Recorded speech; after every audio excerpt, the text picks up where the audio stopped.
আসসালামু আলাইকুম রহমতুল্লাহি ওবরাকাতু। বিসমিল্লাহ আলহামদুলিল্লাহ ওসসালাতু ওয়াসসালামু আলা রসুলিল্লাহ ওয়ালা আলিহি ওয়া আসহাবিহি আজমাইন, আম্মা বাদ।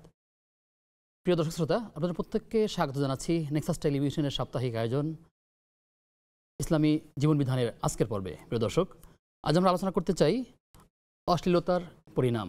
যতগুলো নেতিবাচক বিষয় আছে তার মধ্যে অশ্লীলতা অন্যতম। এই অশ্লীলতাকে প্রমোট করার জন্য বাংলাদেশের নারী বিষয়ক সংস্কার কমিশন তারা বলেছে যে শ্রম আইনে বাংলাদেশের নারীদেরকে এই গৌণবৃত্তি বা পতিতাবৃত্তিকে যদি তারা শ্রমিকের মর্যাদা দেওয়া হয় কিংবা কর্মী হিসাবে ঘোষণা করা হয়, সেই সুপারিশ করা হয়েছে। ইতিমধ্যে আমরা দেখেছি যে এই সুপারিশগুলো অত্যন্তই কোরআন এবং হাদিসের সাথে সাংঘর্ষিক। আমরা এই বিষয়গুলো জানার চেষ্টা করব ইনশাআল্লাহ তাআলা। প্রিয় দর্শক, আপনাদের সঙ্গে আমি আব্দুল কাহার রয়েছি। আমাদের সঙ্গে অতিথি হিসাবে যুক্ত আছেন জামিয়া মানারুত তাওহিদ উত্তরা ঢাকার সম্মানিত প্রতিষ্ঠাতা ও চেয়ারম্যান ডক্টর মোহাম্মদ শহীদুল্লাহ খান মাদানী। আসসালামু আলাইকুম ওয়া রাহমাতুল্লাহি ওয়া বারাকাতুহু। ওয়া আলাইকুম আসসালাম ওয়া রাহমাতুল্লাহি ওয়া বারাকাতুহু। শাইখ কেমন আছেন? আলহামদুলিল্লাহ, আপনি কেমন আছেন? আলহামদুলিল্লাহ, আল্লাহ রাব্বুল আলামিন ভালো রেখেছেন। আহলান সাহলান মারহাবা, বারাকাল্লাহু ফিকুম। প্রিয় দর্শক, আপনিও চাইলে আমাদের সাথে যুক্ত হতে পারবেন নেক্সাস টেলিভিশনের স্ক্রিনে দেখানো নম্বরে ফোন কলের মাধ্যমে। এছাড়া নেক্সাস টেলিভিশন ইসলামিক এই পেজের কমেন্টে বাংলায় সংক্ষেপে আপনার যে কোনো প্রশ্ন আমাদেরকে জানালে আমরা আপনার প্রশ্নের সরাই সমাধান জানবার চেষ্টা করব ইনশাআল্লাহ তাআলা। শাইখ, আপনি যেমনটি কথাগুলো শুনলেন যে আসলে অশ্লীলতার পরিণাম নিয়ে আমরা আজকে আলোচনা শুনতে চাই আপনার থেকে। অশ্লীলতা মন্দ, এটাকে লোকেরা কেউ কেউ এটাকে কর্ম বলছেন। প্রশ্ন হচ্ছে কর্ম এবং অপকর্ম মানুষরা যদি পার্থক্য করতে না পারে, তাহলে এই গৌণ কি বলে পতিতাবৃত্তি কিংবা গণিকাবৃত্তি, এটাকে যদি কর্মের মর্যাদা দেওয়া হয়ে থাকে, তাহলে একসময় চোর বলবে আমার চোরের স্বীকৃতি প্রদান করতে হবে, ডাকাত বলবে ডাকাতের কর্মকে স্বীকৃতি প্রদান করতে হবে। এরকম একটা নেতিবাচক বিষয়কে এভাবে চলতে দেওয়া যায় না। সেক্ষেত্রে কি বলবেন, ইসলাম কি বলে এক্ষেত্রে?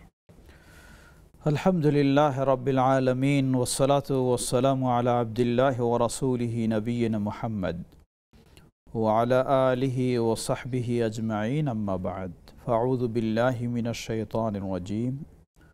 কুল ইন্নামা হাররামা রাব্বিয়াল ফাওয়াহিশা মা যাহারা মিনহা ওয়া মা বাতান।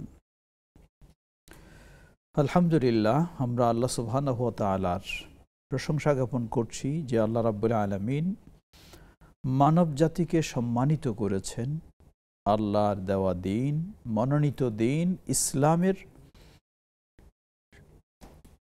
মাঝে তাদের জীবনকে আলোকিত করার মাধ্যমে।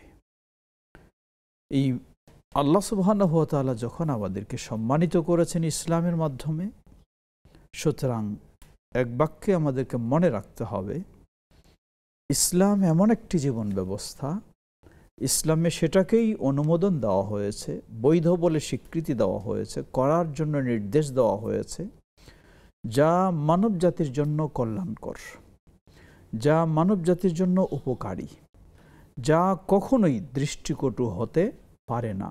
অশ্লীল তো দূরের কথা, খারাপ তো দূরের কথা, বরং ইসলামে ওইসব বিষয়গুলিকে হারাম বলে ঘোষণা করা হয়েছে। আল্লাহ বলছেন, কুল ইন্নামা হাররামা রাব্বিয়াল ফাওয়াহিশা মা যাহারা মিনহা ওয়া মা বাতান। বলো, আমার রব হারাম করেছেন অশ্লীলতা সব, যা প্রকাশ্য অপ্রকাশ্য। এই অশ্লীলতার মাঝে রয়েছে জানাবে বিচার, এই অশ্লীলতার মাঝে রয়েছে সমকামিতা, এই অশ্লীলতার মাঝে রয়েছে আরও এই ধরনের যত নোংরা অপকর্ম হতে পারে। মূলত মানুষ এবং অন্যান্য প্রাণী, জীব জানোয়ার, সেগুলির মাঝে পার্থক্যই হলো এটা।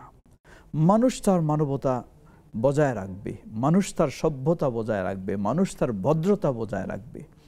ওই অশ্লীলতা কর্মকাণ্ড যেগুলিকে আমাদের সমাজেও, ইসলামের ভাষায় নয়, আমাদের সমাজের ভাষায়ও এগুলিকে কি বলা হয়? অস্বাভাবিক সেন্স থেকেও যেটার প্রতিবাদ আসছে, আমাদের সমাজের ভাষায় এগুলিকে বলা হয় অসামাজিক কর্মকাণ্ড, অসামাজিক কর্মকাণ্ড।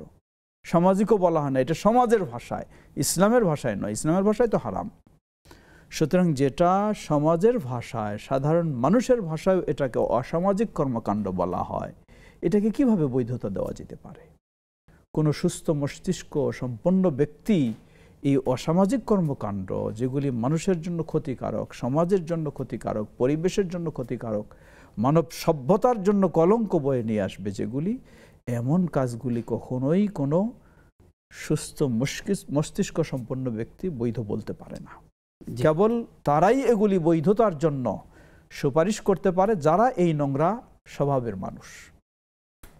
সুতরাং আমরা বলবো, বিশেষ করে এখন তো হলো বৈষম্য বিরোধী, অপরদিক সংস্কারের যুগ। একদিকে যেমন বৈষম্য বিরোধী, তেমন অপরদিকে সংস্কারের যুগ। বৈষম্য বিরোধী দর্শককে যুক্ত করে নিয়ে এসে বাকি শুনবেন ইনশাআল্লাহ। প্রিয় দর্শক কি আছেন আমাদের সাথে, পরিচয় দিয়ে প্রশ্ন করুন। আসসালামু আলাইকুম। আসসালামু আলাইকুম। ওয়ালাইকুম আসসালাম ওয়া রাহমাতুল্লাহ।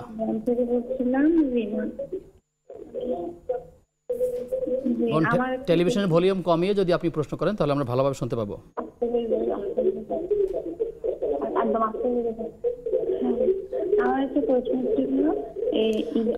বোন আপনি আমার কথা শুনতে পাচ্ছেন? আপনি টেলিভিশন থেকে একটু দূরত্বে অবস্থান করুন, আপনার কথাগুলোর প্রতিধ্বনি হচ্ছে।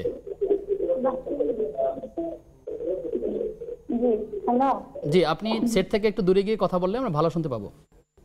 আচ্ছা ঠিক আছে।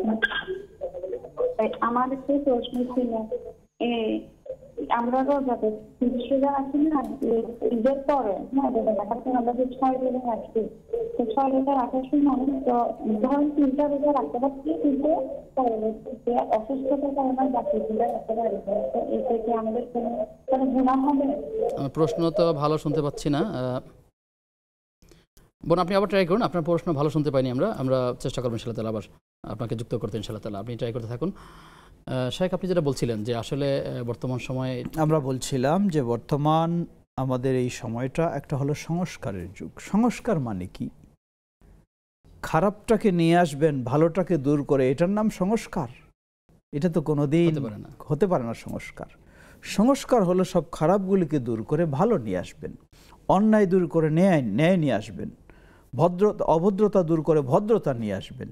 তাহলে আজকে নারীবাদীরা বিপরীতে ইনসাফকে নিয়ে আসবেন। জি, আজকে নারীবাদীরা যে সুপারিশ করছেন নারীদের জন্য যে অবৈধ কর্মকে বৈধকরণের, এটি তো নিশ্চয়ই বর্তমান এই সংস্কারের একটি চরম জঘন্য পরিপন্থী একটা কাজ। কোনোভাবে এটিকে গ্রহণযোগ্য হতে পারে না। বিশেষ করে বাংলাদেশ শুধু বললেই হবে না, বাংলাদেশ হলো মুসলিম অধ্যুষিত দেশ।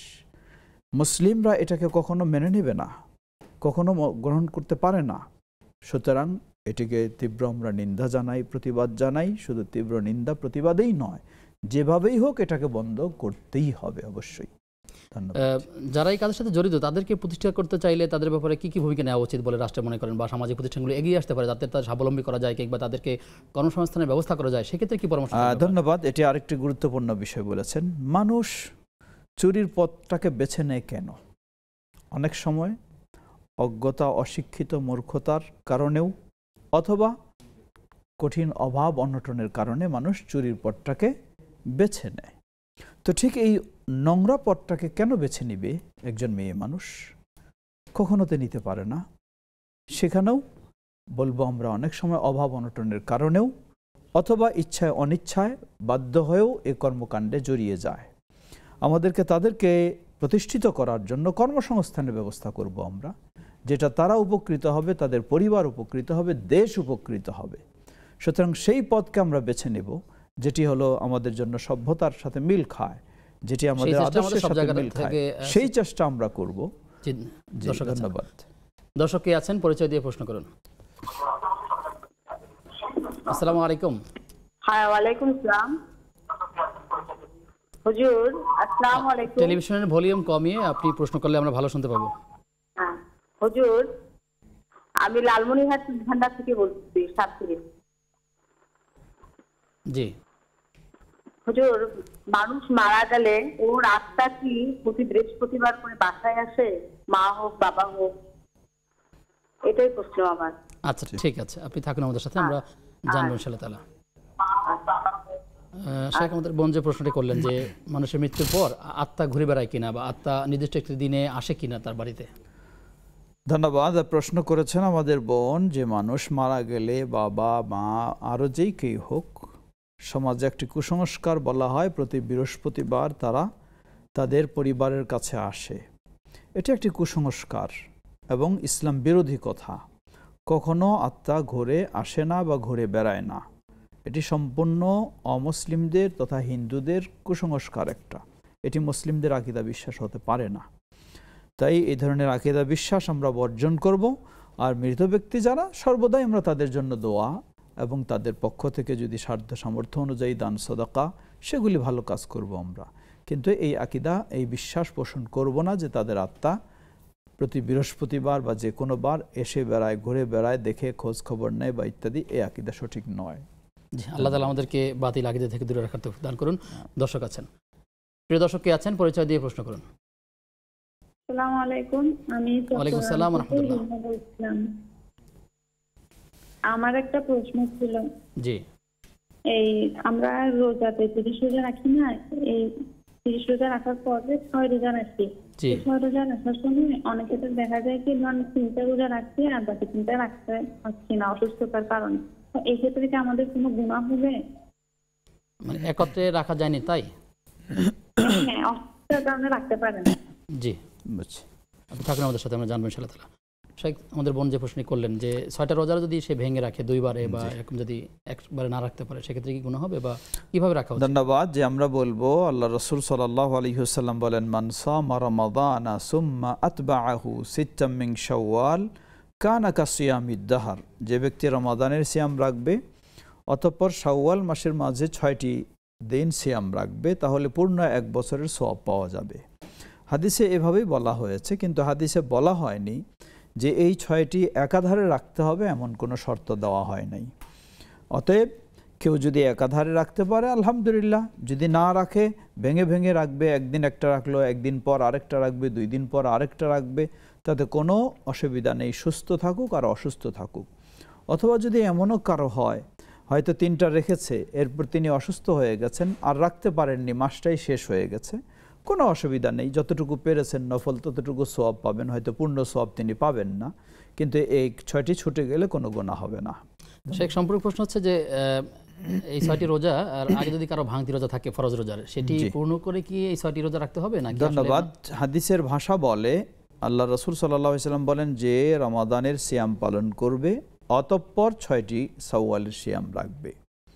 তাহলে রমাদান যার অপরিপূর্ণ রয়েছে তার উচিত আগে রমাদানটাকে পূর্ণ করা, কারণ সেগুলি হলো ফরজ আর এটি হলো নফল, তাই সেটি চেষ্টা করা উচিত। জি, দর্শক আছেন, প্রিয় দর্শক কে আছেন, আসসালামু আলাইকুম। ওয়ালাইকুম আসসালাম। আমি সাজেদা বলছিলাম, পাবনা বেড়া। জি বোন, প্রশ্ন শুনতে চাই। জি, হ্যালো। জি, শুনতে পাচ্ছি, আপনি প্রশ্ন বলুন। আমার একটা প্রশ্ন ছিল। হ্যালো। জি, শুনতে পাচ্ছি, আপনি বলুন, আমরা শুনছি। ঋণ মুক্তির কোনো আমল আছে কিনা জানতে চাই। আচ্ছা, ঠিক আছে, আপনি থাকুন আমাদের সাথে, আমরা জানছি ইনশাআল্লাহ তাআলা। শেখ, আমাদের বোন ঋণ মুক্তির দোয়া জানতে চাইলেন। যে ঋণ মুক্তি, বিশেষভাবে এমন কোনো দোয়া উল্লেখ নেই যে এটি ঋণ মুক্তির জন্য বা এটি করলেই ঋণ মুক্ত হয়ে যাবে। তবে আল্লাহ রাসূল সাল্লাল্লাহু আলাইহি সাল্লাম বেশ কিছু দোয়া পাঠ করেছেন, যেগুলির মাধ্যমে কিছু কখনো শব্দও এসেছে ঋণ মুক্তির বিষয়ে। যেমন রাসূল সাল্লাল্লাহু আলাইহি ওয়াসাল্লাম সালাতের পরে কিছু দোয়া পাঠ করতেন, আল্লাহুম্মা ইন্নী আউযু বিকা মিনাল বুখলি ওয়াল জুবনি ওয়া মিন গালাবাতি দাইনি ওয়া কাহরির রিজাল। হে আল্লাহ, আমি আপনার কাছে আশ্রয় চাই কৃপণতা থেকে, কাপুরুষতা থেকে, আমি আশ্রয় চাই ঋণের বোঝা থেকে। তো এই জাতীয় দোয়াগুলি আল্লাহ রাসূল সাল্লাল্লাহু আলাইহি ওয়াসাল্লাম থেকেও প্রমাণিত রয়েছে। ঠিক অনুরূপভাবে আরেকটি প্রসিদ্ধ দোয়া রয়েছে, যেটিও বলা যেতে পারে, হালাল, আল্লাহুম্মা কফিনি বিহালালিকা আন হারামিক। হে আল্লাহ, আমাকে আপনার হালাল দিয়ে যথেষ্ট করে দিন, হারাম থেকে মুক্ত করুন। ওয়া আগনিনি, এই দোয়াটাও বলা যেতে পারে। এরপরও আমরা বলবো, আপনি আপনার নিজের ভাষায় আল্লাহ সুবহানাহু ওয়া তাআলার কাছে চাইবেন ঋণ মুক্তি এর জন্য এবং চেষ্টা করবেন, ইনশাআল্লাহ আল্লাহ সহজ করবেন। সেখানে কিছু প্রশ্ন আছে, আমরা প্রশ্নের উত্তর জানবো বিরতির পর ইনশাআল্লাহ তাআলা। ইনশাআল্লাহ। প্রিয় দর্শক, আপনারা দেখছেন ইসলামী জীবন বিধান। সময় হয়েছে একটা বিরতির, ফিরছে কিছুক্ষণ পর, সাথে থাকুন। বিরতির পরে সবাইকে আবারও স্বাগত জানাচ্ছি বেকম্যানস বিস্কিটস নিবেদিত ইসলামী জীবন বিধানের আজকের পর্বে। আপনাদের সঙ্গে আমি আব্দুল কাহার রয়েছি। আমাদের সঙ্গে অতিথি হিসাবে যুক্ত আছেন জামিয়া মানারুত তাওহীদের সম্মানিত প্রতিষ্ঠাতা চেয়ারম্যান ডক্টর মোহাম্মদ শহীদুল্লাহ খান মাদানী। ওস্তাদ, আপনাকে আবারও স্বাগত জানাচ্ছি। একটি বিষয় যদি আপনি আমাদেরকে জানান, যে অশ্লীলতার যে পরিণামের কথা বলছি, আল্লাহ তাআলার কাছে এর শাস্তি কি আছে? যদি কেউ আল্লাহ তাআলার বিধানকে লঙ্ঘন করে তাহলে পরকালে কি শাস্তি পাবেন তিনি? হ্যাঁ, ধন্যবাদ। আপনি যেটি বিষয় বলেছেন যে অশ্লীলতার পরিণাম কি, অশ্লীলতার পরিণামটা দুই ধরনের হতে পারে। এক হলো ইসলামে যেই অশ্লীলতা হারাম করা হয়েছে এটাকে কেউ যদি বৈধ হিসাবে লিপ্ত হয়, মনে করে যে না কিসের হারাম, এটি স্বাভাবিক, মানুষ কাজ করে আমিও করব, তাহলে সেই ব্যক্তি মুসলিম থাকতে পারে না, সে অমুসলিম, ইসলাম থেকে বের হয়ে যাবে, সে কখনো মুসলিম হতে পারে না। ইসলামের যে কোনো হারামের বিধানকে কেউ হালাল করে নিলে অথবা ইসলামের হালালকে কেউ হারাম করে নিলে সে মুসলিম থাকতে পারে না। অতএব এই জনাবে বিচারের মতো যৌনকর্মীদেরকে কেউ যদি এটি বৈধতা দেয়, এর মানে ইসলাম এটা নিষিদ্ধ করেছে, এটাকে বৈধতার মতো বিশ্বাস করবে এবং কাজ করবে, তাহলে এক নম্বর কথা, সে কখনো মুসলিম থাকতে পারে না। আর এই অমুসলিমকে, কাফেরকে যে মুসলিম বলে বিশ্বাস করবে, সেও মুসলিম থাকতে পারে না। বিষয়টি কিন্তু গুরুত্বপূর্ণ, খেয়াল রাখবেন। এটা শাস্তি, কাফের শাস্তি তো বলার অপেক্ষা রাখে না। জি, শাস্তির হাদিসগুলো শুনবো, দর্শক আছেন। জি, ধন্যবাদ। দর্শক কে আছেন আমাদের সাথে? জি, আমি বাহাউদ্দিন খন্দকার বলছি। আসসালামু আলাইকুম। ওয়ালাইকুম সালাম রাহমাতুল্লাহ। আমি ঢাকা ফার্মগেট থেকে বলছিলাম। জি ভাই, প্রশ্ন বলুন। প্রশ্ন থেকে মসজিদে দেখা যায় অনেক সময় ওই জুতা অথবা স্যান্ডেল নিয়ে মসজিদে ঢোকার পরে দেখা যায় যে মানুষের মাথার বুদ্ধা, মুখের বুদ্ধা জুতাগুলা নিয়ে যায়। কিন্তু এই জুতা যদি পিছনে করে দেয় তখন তো আর এটা হয় না, ঠিক না? একজনের মাথার বুদ্ধা গেল, আমার বাপের মাথার উপর আমি কখনো জুতা নিতে পারবো না, দাদার মাথায় কখনো জুতা নিতে পারবো না। এই যে জুতাগুলা সবার মাঝখানটা নিতেছে, এটা কি ঠিক? জি, আপনি থাকুন আমাদের সাথে, আমরা জানবো ইনশাআল্লাহ তাআলা। শেখ, এই যে মানুষের উপরে যখন ফাঁকা থাকে সামনে পিছনে লোকেরা বসতে পারে না, তখন তাদেরকে ওভারটেক করে সামনে যেতে হয়। কখনো কোনো হাতের জুতাটা কিভাবে নিতে হবে, এটিও আসলে এই মসজিদের আদব রক্ষার ক্ষেত্রে মানুষ হয়তো এটা অনেকে জানাও থাকে না বা বেখেয়ালও থাকেন। সেক্ষেত্রে কি পরামর্শ দিবেন, কিভাবে প্রবেশ করা উচিত? ধন্যবাদ। আসলে আমাদের যদি মসজিদগুলিতেও জুতা চোর না থাকতো তাহলে তো মানুষ এত কষ্ট করে জুতা কাছে নিয়ে যেত না, কোনো এক জায়গায় রেখে দিত, বাস সালাত হয়ে যেত। কিন্তু জুতা চোরের ভয়ে অনেক সময় মানুষ জুতাটাকে সংরক্ষণের জন্য নিয়ে যায়। সেই ক্ষেত্রে মানুষ যতটুকু ভদ্রতা খেয়াল রাখবে যেন অভদ্রতা না হয়, আদবের খেলাফ না হয়, নিচু করে নিয়ে যাবে বা যেন মানুষের উপর ধুলা ময়লা না পড়ে সেটি খেয়াল রাখবে। এটা শিষ্টাচারের অংশ, যে অনেক মুরব্বিরা থাকেন, সিনিয়ররা থাকেন, রাইট, যেখানে সেখানে রাখলেও তো বালু পরে, জুতা থেকে ময়লা পড়ে, এটি ঠিক আছে, খেয়াল রাখা উচিত সবারই। শেখ, একটু অনলাইনে প্রশ্ন আছে যে সিন্নি মানত করে মানুষকে খাওয়ানো হয়। অনেক সময় মানুষ চিন্তা করে যে আমি এই দরবারে বা এখানে কিছু চাল ডাল মিষ্টি দ্রব্য দিয়ে এটা মানুষকে খাওয়াবো, আপ্যায়ন করাবো, এটি কোনো গুনাহের কাজ কিনা? ধন্যবাদ। সিন্নি মানত করে খাওয়ানো এটা দুইভাবে হতে পারে।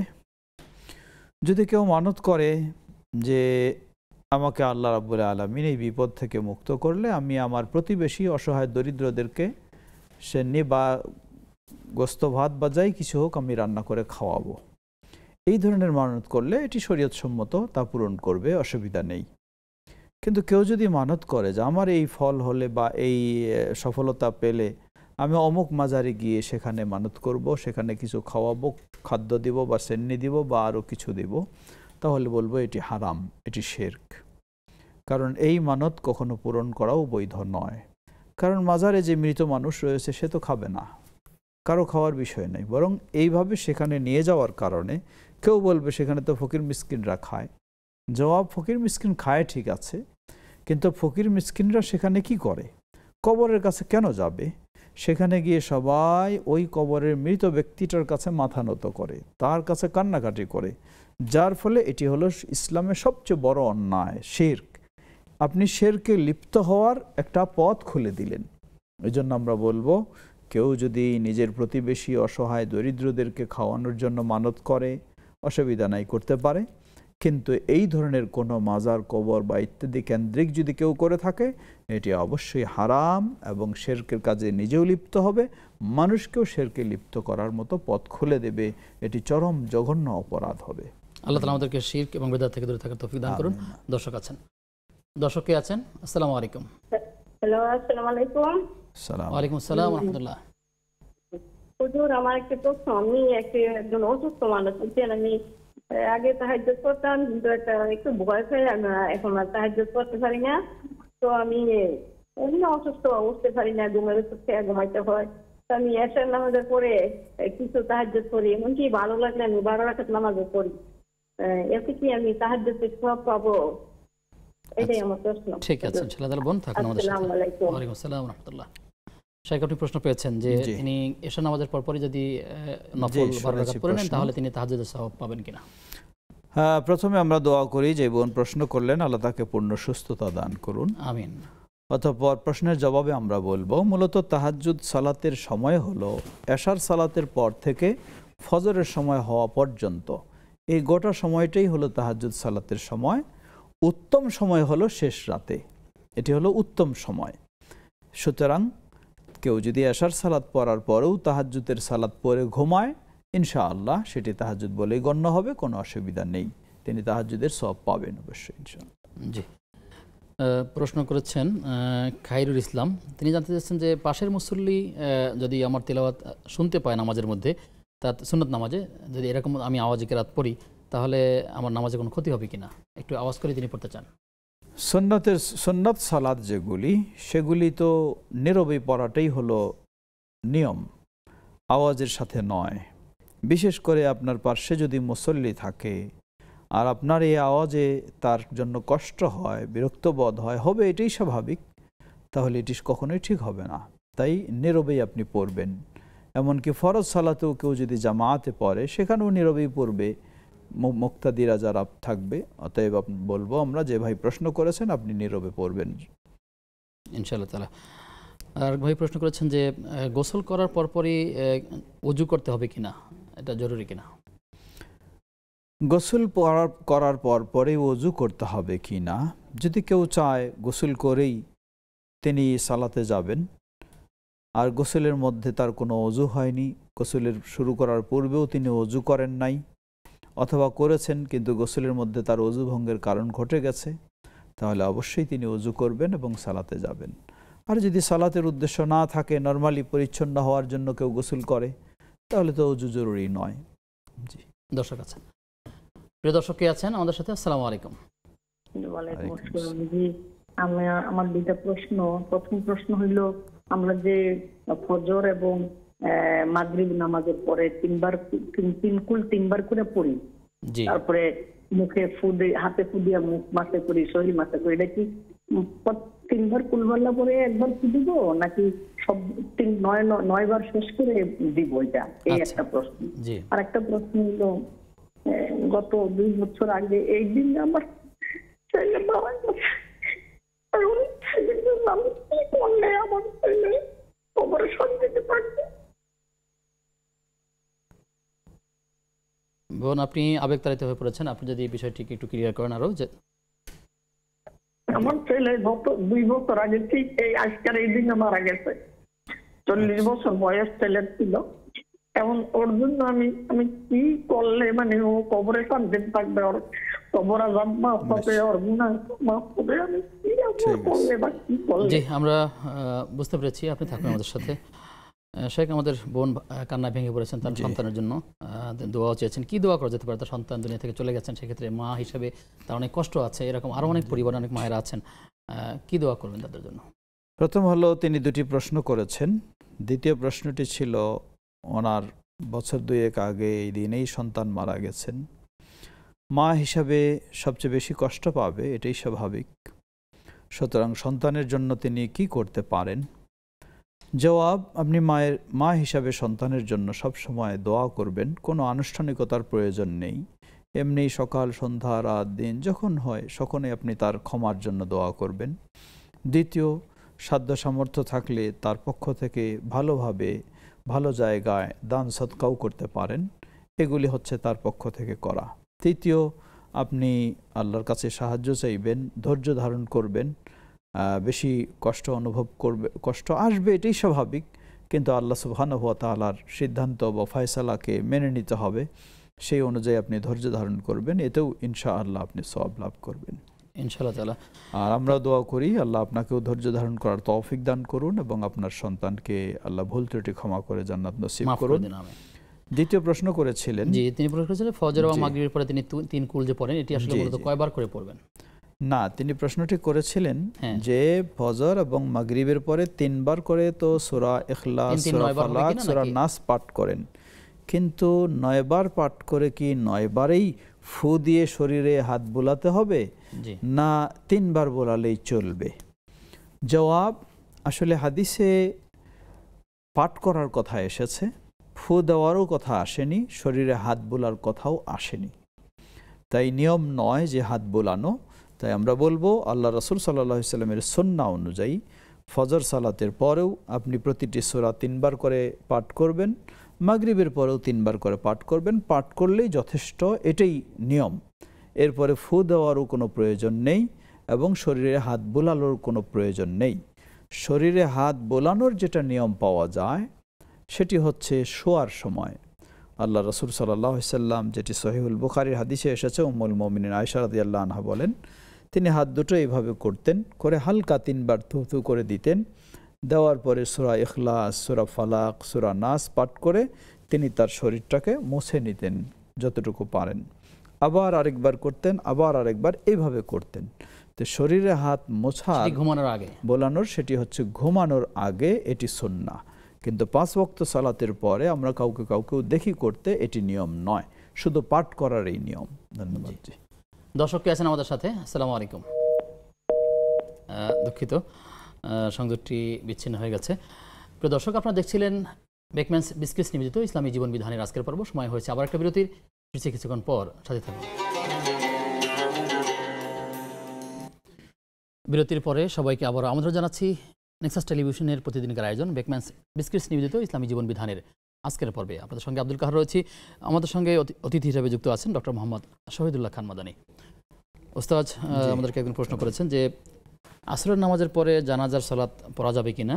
তিনি এটা উল্লেখ করেছেন যে আসরের নামাজের পরে অন্য কোনো নামাজ পড়া যায় না, তিনি শুনেছেন, তো এখন জানাজার সালাত আদায় করা যাবে কিনা? ধন্যবাদ। আসরের সালাতের পরে জানাজার সালাত পড়তে কোনো অসুবিধা নেই। সাধারণ অন্য কোনো নফল সালাত পড়তে নিষেধ করা হয়েছে। জি, আচ্ছা আচ্ছা। দ্বিতীয় প্রশ্ন ছিল যে তিনি লিখেছেন, আমার স্বামী অন্য নারীর প্রতি আসক্ত, যদিও তিনি আমার পরিবারের এবং আমার সকল ব্যয়ভার বহন করেন, তো এই সকল ক্ষেত্রে আমি অনেক ক্ষেত্রে চুপ থাকি, তো আমার ক্ষেত্রে কি করণীয়, আমার গুনাহ হবে কিনা?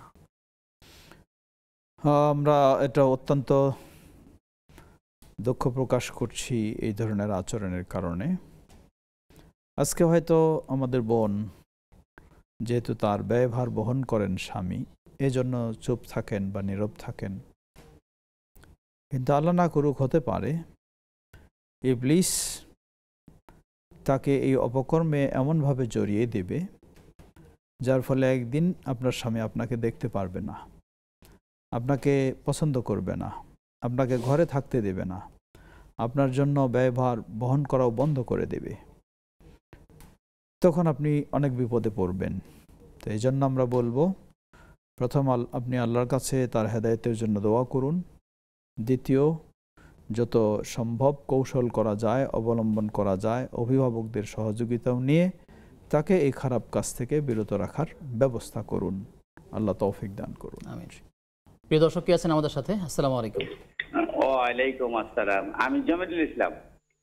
জি ভাই, প্রশ্ন শুনতে চাই। জি, নাচল চাঁপাইনবাবগঞ্জ। জি জি, শুকরিয়া আপনাকে।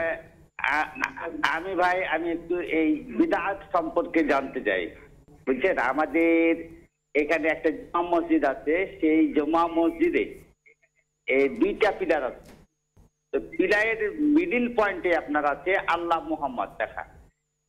তো ওই মিডিল পয়েন্টে আপনার যদি বেদাত, ওটা কেউ বলছে না এটা বেদাত, তো আমি এই বিষয়টাতে যে আসলে আল্লাহ মুহাম্মদ থাকলে কি এটা বেদাত হয় নাকি? ঠিক আছে শাইখ, এটাই আমার প্রশ্ন। জি, আপনি থাকুন, শুনুন। শাইখ, আমাদের প্রশ্ন পেয়েছেন? জি, প্রশ্ন শুনেছি। আমাদের ভাই প্রশ্ন করেছেন যে আল্লাহ এবং মুহাম্মদ একসাথে লেখা আছে, এটি বেদাত হবে কি না। আমরা বলবো এটি বেদাত শুধু নয়, বরং এর চেয়ে আরো ভয়ঙ্কর জিনিস হতে পারে। তা কি? প্রতিটি মানুষ সবচেয়ে যাকে বেশি ভালোবাসবেন তিনি হলেন আল্লাহ সুবহানাহু ওয়া তাআলা। আল্লাহর সমান কাউকে ভালোবাসতে পারে না, আল্লাহর সমমর্যাদায় কাউকে স্থান কোনো মুসলিম দিতে পারে না। আল্লাহর পরে অন্য সকল মানুষের উপরে যাকে ভালোবাসবো তিনি হলেন মুহাম্মদ সাল্লাল্লাহু আলাইহি ওয়াসাল্লাম। কিন্তু মুহাম্মদ সাল্লাল্লাহু আলাইহি ওয়াসাল্লামকে মানুষের মাঝে সবচেয়ে বেশি ভালোবাসবো, এর অর্থ এই নয় যে আল্লাহর সমান করে দেব মুহাম্মদ সাল্লাল্লাহু আলাইহি ওয়াসাল্লামকে, তা কখনো হতে পারে না। সুতরাং আল্লাহকে যেই মর্যাদায় স্থান দেব, মুহাম্মদ সাল্লাল্লাহু আলাইহি ওয়াসাল্লামকে বা অন্য কাউকে সমমর্যাদায় স্থান যদি দেওয়া হয়, এটি প্রকারান্তরে শিরক হয়ে যাবে। অতএব এটি ভয়াবহ অপরাধ। যদিও আমাদের অনেকেই আবেগী হয়ে আল্লাহ এবং মুহাম্মদকে সমান জায়গায় আমরা রাখছি, এটি কখনো সমান জায়গায় রাখা উচিত নয়। কারণ আল্লাহ হলেন খালেক, মুহাম্মদ সাল্লাল্লাহু আলাইহি ওয়াসাল্লাম হলেন মাখলুক। আল্লাহ হলেন রব, মুহাম্মদ সাল্লাল্লাহু আলাইহি ওয়াসাল্লাম হলেন তার বান্দা। সুতরাং দুজন এক হতে পারে না। কেউ হয়তো বলবে যে লা ইলাহা ইল্লাল্লাহ মুহাম্মাদুর রাসূলুল্লাহ, দুজন তো একইভাবে আছে, এক লাইনেই রয়েছে যদি লেখা হয়। বলবো যে না, দুজনেই এক লাইনে রয়েছে লেখার ক্ষেত্রে, কিন্তু অর্থটু আপনি চিন্তা করে দেখুন, কখনোই দুজন এক নয়। লা ইলাহা ইল্লাল্লাহ মুহাম্মাদুর রাসূলুল্লাহ, এখানে মুহাম্মদ সাল্লাল্লাহু আলাইহি ওয়াসাল্লাম আল্লাহর প্রেরিত রাসূল হিসাবেই সেই অর্থের মধ্যে উল্লেখ রয়েছে। দুজনকে সমান মর্যাদা কখনো দেওয়া হয়নি। তাই আমরা বলবো এই ধরনের আবেগী কাজ থেকে বিরত থাকা অবশ্যই উচিত, যেটি শিরক হয়ে যাওয়ার সম্ভাবনা রয়েছে। শুধু আল্লাহই সর্ব ঊর্ধ্বে থাকবে, আল্লাহর সমান কেউ আর হতে পারে না। ধন্যবাদ। জি, প্রিয় দর্শক কি আছেন আমাদের সাথে? আসসালামু আলাইকুম। ওয়ালাইকুম আসসালাম। আসসালামু আলাইকুম হুজুর। ওয়ালাইকুম আসসালাম ওয়া রাহমাতুল্লাহ। হ্যাঁ হুজুর, আমি বলতে চাইছি যে তাহাজ্জুদের নামাজ যে আমরা যে সুন্নত পড়বো নাকি নফল, আমরা তো সব সময় পড়ি না। এটা একটা ইয়াসার নামাজের পরে আমরা 4 রাকাত পরে 2 রাকাত সুন্নত, এরপরে যে 2 রাকাত নফল, এটা কি শুধু 2 রাকাত নফলই বলবো না তো ইয়াসার 2 রাকাত নফল এরকম বলতে হবে? জি, আপনি থাকুন আমাদের সাথে বোন, আমরা শুনবো ইনশাআল্লাহ। আমাদের বোন যেটি জানতে চাইলেন। জি, আমরা বলবো তিনি প্রশ্নে যেটা বলেছেন 4 রাকাত ফরজ, এটি সবাই ফরজ বলি, অতঃপর 2 রাকাত সুন্নত, এরপরে যেগুলি আসবে সেগুলি নফল, এরপরে যেগুলি সেগুলি নফল। অনুরূপভাবে তাহাজ্জুদ সালাতও হলো নফল। প্রশ্ন রয়েছে যে মুসাফির অবস্থায় কোনো মানুষ যখন সে কসর করবার কথা ফরজ নামাজ, কিন্তু যদি সে পূর্ণ নামাজ করে ফেলে সেক্ষেত্রে করণীয় কি? মুসাফির অবস্থায় সালাত কসর পড়বে না পূর্ণ সালাত পড়বে, আর কসর পড়লে সেটি অপরিহার্য না ঐচ্ছিক, এ বিষয় নিয়ে আলেম সমাজ মতামত ব্যক্ত করেছেন। কেউ বলেছেন যে মুসাফির অবস্থায় সালাত কসর করাটা ওয়াজিব, তাহলে তাদের নিকট যদি পূর্ণ পড়ে এটি অপরাধ হবে। আবার কেউ বলেছেন, এটি হানাফি মাযহাবে এই মাসআলা বলা হয়েছে এভাবে, শাফিঈ মাযহাবে বা অন্য মাযহাবে বলা হয়েছে কসর মুসাফির অবস্থায় কসর সালাত পড়া ওয়াজিব নয়, এটি সুন্নতে মুআক্কাদা। সুতরাং কেউ যদি বেশি ভুল পড়ে থাকে তাহলে তাদের কাছে অপরাধ হবে না।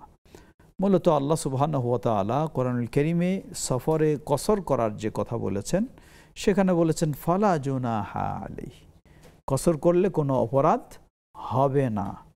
এই আয়াত থেকে বোঝা যায় যে কেউ যদি কখনো পূর্ণ করে ফেলে তাহলে অপরাধী হবে না। বিশেষ করে আমি যদি মুকিম ইমামের পিছনে পড়ি তাহলে তো আমাকে পূর্ণ পড়তেই হবে। যখন আমি একাই পড়ব অথবা আমার ইমাম বা আমি ইমাম হব মুসাফির হিসাবে, তখন আমার জন্য বিষয়টি, আর না হলে নরমালি মুকিম ইমামের পিছনে পড়লে তো আমার আর কসরের সুযোগ নেই, আমাকে ফুল পড়তেই হবে। সুতরাং কেউ যদি পড়ে ফেলে ইনশাআল্লাহ গুনাহগার হবে না। আল্লাহু তাআলা আ'লাম। জি, প্রিয় দর্শক কি আছেন? আসসালামু আলাইকুম। ওয়ালাইকুম আসসালাম ওয়া রাহমাতুল্লাহ। আমি একটু জিজ্ঞাসা, আমি ঢাকা বনানী থেকে বলছিলাম, রফিকুল ইসলাম। জি রফিকুল ইসলাম ভাই, প্রশ্ন আপনার একটু জিজ্ঞাসা ছিল যে সওয়াল মাসের আর কয়দিন আছে রোজা রাখার জন্য? আমার অলরেডি আজকে যে 3টে রোজা হচ্ছে, আমি কি আগামী 3টে রোজা করতে পারবো? সে সময় আছে এই মাসে? আচ্ছা আচ্ছা, আপনি থাকুন আমাদের সাথে, আমরা শুনবো ইনশাআল্লাহ তাআলা। আমাদের ভাই যেটা জানতে চাইলেন শাওয়ালের আজকে সম্ভবত 25 তারিখ কিনা, যদি আমরা আমাদের ঈদ হয়েছে 31 তারিখে, অতএব 1 তারিখ ছিল 2 তারিখ। আজকে যদি মার্চের কত, আজকে 24 তারিখ না, আজকে সরি এপ্রিলের, ওই যে মুসলিম অ্যাপ বলছে আজকে 25 শাওয়াল। হ্যাঁ, আজকে যদি এপ্রিলের 24 হয় তাহলে 25, একদিন বেশি। জি, 25 এর মানে হলো আরো কমপক্ষে 4 দিন আপনি সময় পাবেন। জি, আশা করছি বুঝতে পেরেছেন। সে প্রশ্ন হচ্ছে যে কেউ যখন মারা যায় তাহলে শোক পালন করতে হবে কতদিন এবং সেটা কি ওয়েতে? প্রশ্ন করেছেন কারো মৃত্যুতে শোক পালন। মৃত্যুতে শোক পালন সাধারণত মুসলিম কোনো ব্যক্তির মৃত্যুতে নারী হোক বা পুরুষ হোক শোক পালন তথা ব্যথিত হবে, কষ্ট অনুভব করবে। এটি 3 দিন, এটি হলো সাধারণ সকলের জন্য। আর যদি মৃত ব্যক্তি কারো স্বামী হয়ে থাকে তাহলে সেই স্ত্রীর জন্য শোক পালন হলো 4 মাস 10 দিন। সেই 4 মাস 10 দিনের শোক পালন, এটিকে মূলত ইদ্যত বলা হয়। আর নরমালি শোক পালন, দুটোর মাঝে পার্থক্য রয়েছে। নরমালি শোক পালন আপনি কষ্ট অনুভব করবেন, ব্যথা অনুভব করবেন, এ কারণে আপনার ইসলামের ফরজ কাজ বাদ দিয়ে দিবেন এমনটা নয়। আপনি জাস্ট একটু কষ্ট অনুভব করা এবং আল্লাহর কাছে তার জন্য ক্ষমা বেশি বেশি চাওয়া, এই ধরনের অবস্থা। অন্য কোনো বিশেষ ভঙ্গি আপনাকে গ্রহণ করতে হবে এমনটি নেই। কিন্তু কোনো ব্যক্তির যদি স্বামী মারা যায় কোনো মেয়ে মানুষের, তাহলে তিনি শোক পালন বা ইদ্যত পালন করবেন 4 মাস 10 দিন। তার জন্য কিছু বিধিবিধান রয়েছে। প্রথম হলো তিনি তার স্বামীর বাড়িতে অবস্থান করবেন, বাইরে স্বাভাবিকভাবে ঘোরাফেরা, বিভিন্ন অনুষ্ঠান ইত্যাদিতে অংশগ্রহণ করবেন না। এমার্জেন্সি চিকিৎসা বা ইত্যাদির প্রয়োজন হলে যাবেন। দ্বিতীয় হলো তিনি চাকচিক্য পোশাক পরিধান করবেন না, মার্জিত যেহেতু চাকচিক্য নয় এমন পোশাকই পরিধান করবেন। তৃতীয়, তিনি অলংকার পরিধান করবেন না, অলংকার খুলে ফেলবেন। 4 মাস 10 দিন হলে তারপর তিনি অলংকার ব্যবহার করতে পারবেন। চতুর্থ, এই শোকের সময়টার মাঝে তিনি কারো সাথে বিয়ের প্রস্তাব দেওয়া বা বিয়ে আবদ্ধ হওয়া ইত্যাদি কিছু করতে পারবেন না। এগুলি একজন মেয়ে মানুষ যার স্বামী মারা যায় তার জন্য শোক পালনের সময় এবং নিয়ম। আর এছাড়া নর্মালি কারো আত্মীয় স্বজন, বাবা মা ছেলে ভাই ইত্যাদি যাই হোক মারা গেলে সেখানে শুধু ব্যথিত হবে, কষ্ট অনুভব করবে, অন্য কোনো বিশেষ করার বিষয় নেই। তবে একটি এতটুকু থাকতে পারে যে যার বাড়িতে মারা যাবে সেই বাড়িতে তিনি হয়তো রান্না করছেন না। আল্লাহ রাসূল সাল্লাল্লাহু আলাইহি ওয়াসাল্লাম, যেটি আজকে আমাদের সমাজে উল্টা হয়ে গেছে, কারো বাড়িতে মারা গেলে মানুষেরা যারা আসে সেই বাড়িতে রান্না করে সবাইরে খাওয়াইতে হয়। মূলত আল্লাহ রাসূল সাল্লাম যখন জাফর রাদিয়াল্লাহু আনহু মারা গেলেন তখন বললেন, ইসনাউ তাআমান লি আলি জাফর। জাফর সে মারা গেছে, তার বাড়ির মানুষেরা তো ব্যথিত, তারা রান্না করবে এরকম মন মানসিকতা তাদের নেই, সুতরাং তোমরা খাদ্য প্রস্তুত করে তার বাড়ির জন্য নিয়ে যাও। এটাই সুন্নাহ পদ্ধতি, এটি হলো সুন্নাহ। কিন্তু আমরা আজকে উল্টা চাপাই দিচ্ছি, তার উপরে বেশি মানুষ গিয়ে সেখানে খাবে, সেখানেই করবে, না হলে যেন আমাকে সম্মান করলো না, এইরকম এটি হওয়া উচিত নয়। ধন্যবাদ। প্রিয় দর্শক, আপনারা দেখছেন বেকম্যানস বিসকিটস নিবেদিত ইসলামী জীবন বিধান। সময় হয়েছে আবার একটা বিরতির, ফিরছি কিছুক্ষণ পর, সাথে থাকুন। বিরতির পরে সবাইকে আবার আমন্ত্রণ জানাচ্ছি নেক্সাস টেলিভিশনের প্রতিদিনকার আয়োজন বেকম্যানস বিসকিটস নিবেদিত ইসলামী জীবন বিধানের আজকের পর্বে। শেখ, আমাদের হাতে প্রশ্ন আছে। প্রশ্ন করেছেন যে স্ত্রী যদি পর্দা করতে না চায় সেক্ষেত্রে স্বামীর করণীয়টা কি? স্ত্রী যদি পর্দা করতে না চায় সেক্ষেত্রে স্বামীর করণীয়, আমাদেরকে শুরুতে আমরা বলেছিলাম যে ইসলামে নিষিদ্ধ কর্মগুলো কেউ যদি লিপ্ত হয় তাহলে তার দুটো দিক রয়েছে, অস্বীকার করে লিপ্ত হওয়া আর স্বীকার করে লিপ্ত হওয়া। অস্বীকার করে লিপ্ত হলে যেমন জানা অশ্লীল জানা ব্যভিচার, কেউ বলবে যে এটা ইসলামে কিসের হারাম, মানি না, তাহলে সে মুসলিম থাকবে না, জি। ঠিক তেমন পর্দা, এটি ইসলামে ফরজ অপরিহার্য বিষয়। কেউ যদি বলে কিসের পর্দা, আমি মানি না, তাহলে সে মুসলিম থাকতে পারবে না। দ্বিতীয়, কেউ যদি বলে যে ইসলামে পর্দা অপরিহার্য কিন্তু আমি মানতে পারছি না, তাহলে বলবো তিনি কবিরা গুনায় লিপ্ত হচ্ছেন। তো স্বামীর অবশ্যই কর্তব্য হলো তার স্ত্রীকে সঠিক দিন সম্পর্কে জানানো, শেখানো, বোঝানো, নিজে ও মানুষের সহযোগিতা নিয়ে। এরপরেও যদি এই ফরজ কাজ কোনো স্ত্রী বর্জন করে, তাহলে কিভাবে সেই স্বামী স্ত্রীকে মেনে নিতে পারে? তার অধীনে ফরজ কাজ বর্জন করবে, কারণ আল্লাহ রাসূল সাল্লাল্লাহু আলাইহি ওয়াসাল্লাম কঠিনভাবে বলেছেন, লা ইয়াদখুলু আদ-দায়ুসু লা ইয়াদখুলুল জান্নাহ, দায়ুস ব্যক্তি জান্নাতে প্রবেশ করবে না। দায়ুস কাকে বলে? দায়ুস হলো ওই ব্যক্তি যার অধীনস্থ নারীরা অশ্লীলভাবে, বেহায়া বলে, বেপর্দাভাবে চলে, অথচ তিনি তা প্রতিরোধ করেন না, বাধা দেন না। সুতরাং আপনার স্ত্রী সেটা মানবে না, আপনি তাকে বাধা দিচ্ছেন হয়তো ঠিকই, কিন্তু আপনার বাধাও সে কখনো গ্রহণ করবে না, তাহলে তো আপনাকে ভয়াবহ শাস্তি হয়তো তার কারণে ভোগ করতে হবে, সে তো শাস্তি ভোগ করবেই। সুতরাং আমরা বলবো, বোঝানোর পরেও যদি সে মানতে না রাজি হয়, তাহলে একজন মুসলিম আরেকজন এই ধরনের নারীকে নিয়ে শান্তিতে দুনিয়া ও আখিরাতে থাকতে পারে না। জি, সতর্ক হতে হবে। অনলাইনে প্রশ্ন করেছেন যে ছেলে মেয়ে এবং ধন সম্পদ মানুষের জন্য পরীক্ষা স্বরূপ, আসলে এই পরীক্ষা বলতে কি বোঝানো হয়েছে, এবং যাদের ছেলে মেয়ে নাই তাদের পরীক্ষাটা কেমন হবে? ধন্যবাদ। ছেলে মেয়ে, ধন সম্পদ অর্থাৎ সন্তান এবং সম্পদ, ইন্নামা আমওয়ালুকুম ওয়া আওলাদুকুম ফিতনা, তোমাদের সম্পদ এবং তোমাদের সন্তানেরা হলো ফিতনা। ফিতনা বলতে এখানে পরীক্ষা। পরীক্ষা কি? অনেক সময় মানুষ সম্পদের মায়া মমতায় আল্লাহকে ভুলে যায়, এটি একটি বড় পরীক্ষা। আল্লাহ সম্পদ দিয়েছেন, মানুষ আল্লাহর বেশি কৃতজ্ঞ হবে, আল্লাহর পথে চলবে, এটাই হওয়া উচিত। কিন্তু মানুষকে যখন সম্পদ আল্লাহ থেকে দূরে সরায় নেয়, সম্পদ আল্লাহর ইবাদত থেকে দূরে সরায় নেয়, তখন এটি তার জন্য ভয়াবহ বিষয়। ঠিক সন্তানও একইভাবে, সন্তান পেয়ে আমি আল্লাহর কৃতজ্ঞতা প্রকাশ করব, এটি বড় নিয়ামত দাম্পত্য জীবনে। এই সন্তানকে আল্লাহর সন্তুষ্টি অর্জনের মধ্য দিয়ে তাকে গড়ে তুলব, সেভাবেই তাকে মানুষ করব। যদি না পারি, আর এই সন্তানের কারণেই যদি আবার আমি আল্লাহর দিন থেকে সরে থাকি, এটি একটি বড় পরীক্ষা। তো যাকে আল্লাহ দেননি তাকে আল্লাহ অন্য পরীক্ষা করবেন, বরং না দিয়েও আল্লাহ কাউকে পরীক্ষা করবেন। কোনো দম্পতিকে আল্লাহ সন্তান দেননি, সে কতটুকু আল্লাহর পর আস্থা রাখে যে আল্লাহ আমাকে দেননি, এটার উপর সন্তুষ্ট থাকে কিনা, এইটা থাকে কিনা, এটাই আল্লাহ তাকেও পরীক্ষা করছেন। সুতরাং পরীক্ষা দেওয়ার মাধ্যমেও হবে, না দেওয়ার মাধ্যমেও হবে, দুই দিক থেকেই হতে পারে। ধন্যবাদ। প্রশ্ন হচ্ছে আজানের জবাব দেওয়ার নিয়মটা কি, যদি একটু বলে দিতেন যে কোন বাক্যের পরে কোন বাক্য বলা উচিত? আজানের জবাব দেওয়া এই মর্মে যেমন সহিহ মুসলিমের হাদিসে এসেছে, আল্লাহ রাসূল সাল্লাল্লাহু আলাইহি ওয়াসাল্লাম বলেন, মুয়াজ্জিন যখন আজান দেয় তখন তোমরাও সেই ধরনের বলো। মানে আল্লাহু আকবারের বিপরীতে আপনি আল্লাহু আকবার বলবেন, আশহাদু আল্লা ইলাহা ইল্লাল্লাহ, আশহাদু আন্না মুহাম্মাদুর রাসূলুল্লাহ, সেগুলির বিপরীতে সেগুলি বলবেন।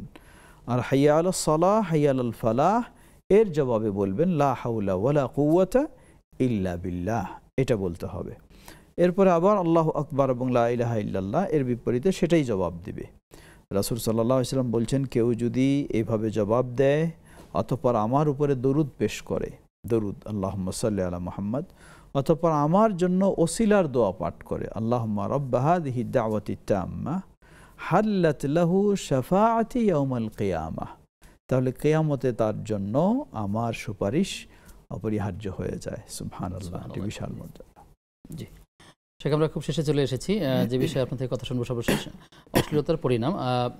বালা মুসিবত বা বিপর্যয়, এটির পিছনে অশ্লীলতা কাজ করে কিনা, অর্থাৎ এর প্রসার বেড়ে যায়, তাহলে বালা মুসিবত আসতে পারে কিনা, বা সেক্ষেত্রে করণীয় কি? অবশ্যই আল্লাহ সুবহানাহু ওয়া তাআলা এই অপরাধের কারণে অতীতের হিসাব যদি আমরা নেই, লূত আলাইহিস সালাতু ওয়াস সালাম তিনি একজন নবী ছিলেন। তার কওমের মানুষেরা যখন এই অশ্লীলতায়, সমকামিতা ইত্যাদিতে লিপ্ত হয়, আল্লাহ সুবহানাহু ওয়া তাআলা এই কারণে তাকে গোটা পৃথিবী থেকেই তার জাতিকে বিনাশ করে দিলেন। ঠিক তেমনইভাবে জানা ব্যভিচারের যখন বিস্তার ঘটবে, রিজকের জানা ব্যভিচারের বিস্তার ঘটলে আল্লাহ সুবহানাহু ওয়া তাআলার যে বরকত, রহমত, সেটাকে আল্লাহ রাব্বুল আলামিন কমিয়ে দেন বা বন্ধ করে দেন। অনুরূপভাবে মানুষের রোগ ব্যাধি ইত্যাদি এগুলি বিস্তার ঘটে। যেমন আজকে এইডস রোগ কেন হয়, এইডসের কারণটা কি, এটা সবাই জানি আমরা। এই অশ্লীলতা, এই নোংরা জানা ব্যভিচার, এগুলির কারণে এইসব রোগ। তো তো এই ধরনের অবশ্যই এটি ভয়াবহ দুনিয়ার জীবনে পরিণতি এবং আখিরাতের জীবনেও ভয়াবহ পরিণতি। তাই আমাদের অবশ্যই সচেতন হতে হবে এবং যারা এই সব বিষয়গুলিকে বাস্তবায়ন করতে চায় তাদের প্রতিবাদে আমাদের শক্ত ভূমিকা অবশ্যই রাখতে হবে প্রতিটি মুসলিম। জি, ইনশাআল্লাহ। আপনাকে ধন্যবাদ জানিয়ে আপনার থেকে বিদায় নিচ্ছি। জাযাকাল্লাহু খাইর। বারাকাল্লাহু ফিকুম। প্রিয় দর্শক, এতক্ষণ আপনারা দেখছিলেন বেকম্যানস বিসকিটস নিবেদিত ইসলামী জীবন বিধানের আজকের পর্ব আলোচনা করছিলাম অশ্লীলতার পরিণাম। আমরা আল্লাহ তাআলার কাছে দোয়া করি আমরা যেন এর থেকে মুক্ত থাকতে পারি, দূরে থাকতে পারি এবং আমাদের সমাজ ব্যবস্থাও যেন এর থেকে দূরে থাকতে পারে। যারা এই অগ্রণী ভূমিকা পালন করছে তাদেরকে আল্লাহ তাআলা হেদায়েত দান করুন এবং সুস্থ চিন্তা নিয়ে এগিয়ে যাওয়ার তৌফিক দান করুন। আজ এ পর্যন্তই। আগামী অনুষ্ঠান দেখবার আমন্ত্রণ জানিয়ে আজকের মতো বিদায় নিচ্ছি। আসসালামু আলাইকুম ওয়া রাহমাতুল্লাহি ওয়া বারাকাতুহু।